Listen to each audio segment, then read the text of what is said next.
So, andito tayo ngayon sa Avida Parkway settings in New Valley to check this new foreclosed house and lot. But before that, please subscribe to our YouTube channel at Foreclosed Hub. Let's go and check this out. Ito po yung property. So, meron tayong caretaker sa loob. Pasukin natin siya. Check natin. Pero check muna natin yung paligid. Okay. This is, total lot area nito is 126 square meters. And ang kagandahan sa property na to, bandang ridge area siya.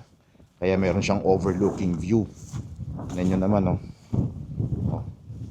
Dito sa may likod ng property.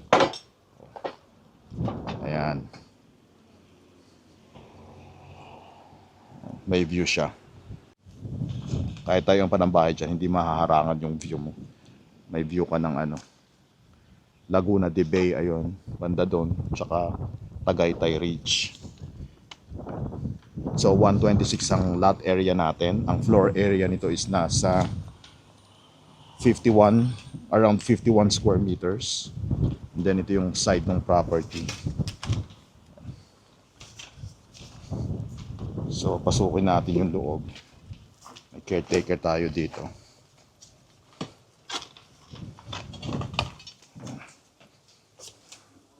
Knock knock. Gano'n na kay katagal? Gusto po.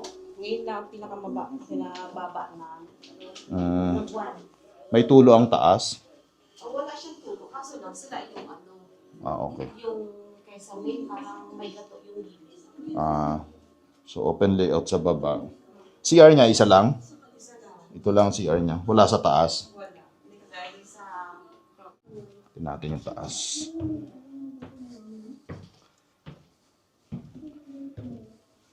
So walang kwarto. Open layout.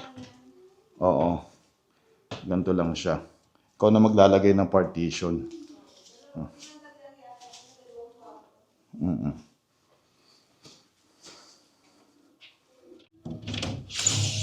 Ito yung bintana niya. Diba? Ganda ng view dito. Mahangin. Pag nagpa-extend ka, ayan, pwede mong isagad doon, katulad ng ginawa nito, yung katabi mong bahay. Maganda na yung view mo. Okay, so this is for bidding and available in cash or at least 10% down payment, 90% balance bank financing and in-house financing plus taxes and fees. As is where is. So if you're interested to make a bid and schedule a property showing, message us directly. Deadline po natin next week, April 8. So again, if you're interested, message us directly. Yung clubhouse nila. Swimming pool and playground. Banda doon and yung basketball court.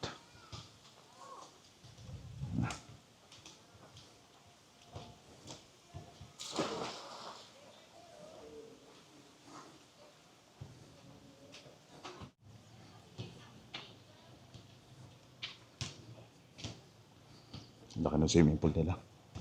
And then that's the basketball court.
Well,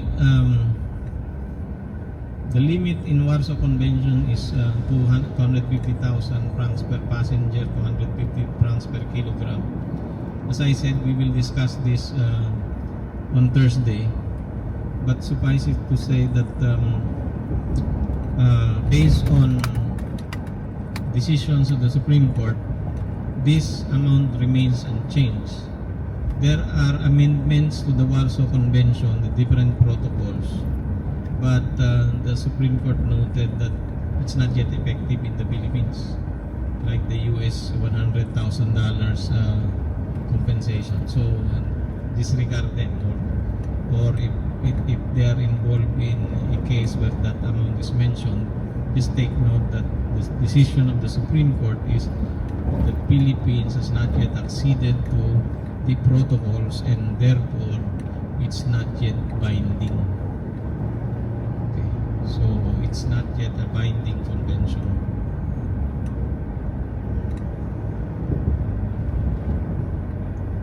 Okay, now so all the action to be filed by the shipper or the passenger or the shipper, particularly in carriage of goods, is an action for damages, for the damage caused by in the transportation to the goods in the course of its transportation. And in filing cases, an action for damages,